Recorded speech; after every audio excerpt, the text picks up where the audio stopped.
It's something we've all heard while exercising. I've said it so many times as a pelvic floor physical therapist. Engage your core. But do we really know what that means? What does it mean to engage your core? And what is the core anyway? In this video, that's what we're going to talk about. By the end of this video, you'll know what the core is and how it works. You'll know how to avoid the most common mistakes people make in trying to do this. And finally, you will know how to engage your core the right way. Keep watching to the end because we're going to share some very practical tips at how you can use this new movement pattern in your everyday activities such as laundry, vacuuming, even sweeping or raking. First thing, what is the core? The core is a series of muscles that work together as a system. Did you know that the top of the core is your diaphragm? The bottom of the core is your pelvic floor. The front of the core is your abdominals. The back of the core is the muscles in your back. Now, most of us know that the core helps us to move our trunk. We couldn't bend forward very well. We couldn't bend to the side very well without having our core muscles and without using our core. Another important function of the core is it helps to stabilize our spine and our pelvis so that our arms and legs can move and lift and do what they need to do. And that is the core. But how do you engage the core? What does that actually mean? The word engage means to participate or be involved in. If you think about it, we're asking these muscles in the front of our body and the back of our body to participate in a certain movement. What happens when you've had surgery, you've had an injury, maybe some muscle weakness, is that other muscles will tend to help out. When that happens, you're substituting muscles that really aren't designed to do the work, and there can be problems as a result. Let's talk about some of the most common mistakes people make when trying to engage the core. You can also use the word activate the core. First mistake, trying to squeeze. Now, I get the word squeeze, but that's really not how the core works, and it creates a couple problems. When you're trying to squeeze the core, you are basically locking everything down from top to bottom. Go ahead and try it. Try to squeeze and then take a deep breath. Now, it's not very easy, is it? That's because you've just locked down the movement here in the diaphragm, which is the top part of the core. Squeezing only really serves to limit movement and also adds a little bit too much pressure to the abdominal area. Second mistake people often make when trying to engage their core is suck in your stomach. What sucking in your stomach does is it basically engages just this part of the core.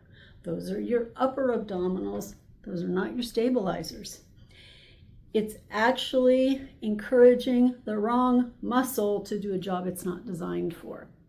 So sucking in your stomach does not correctly engage the core.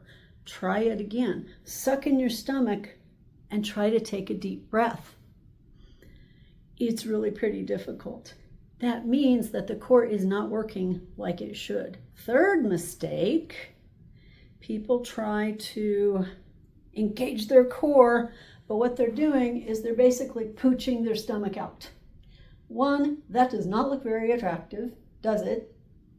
And two, it's actually just pushing pressure inward and downward toward the pelvic floor. So if you're leaking, that might be one reason what's happening.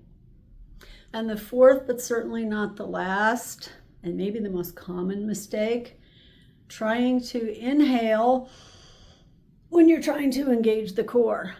Again, it's encouraging the muscles and the parts of the core to work in the opposite way that they were designed to work. So it's really not benefiting you anything. to inhale to engage the core. In fact, it may be creating more problems.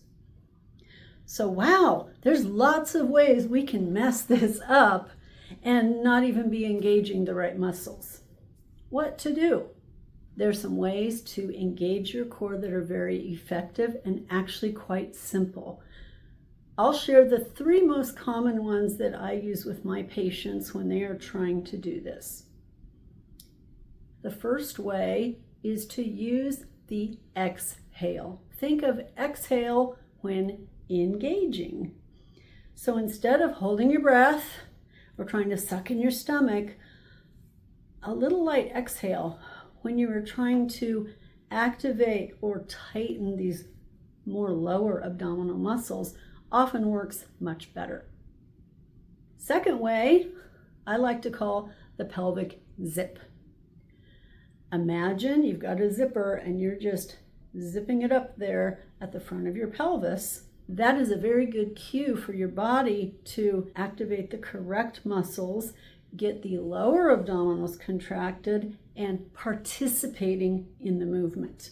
So if you can see from the side here, just a little pelvic zip can really do the trick. It's not a pelvic tilt.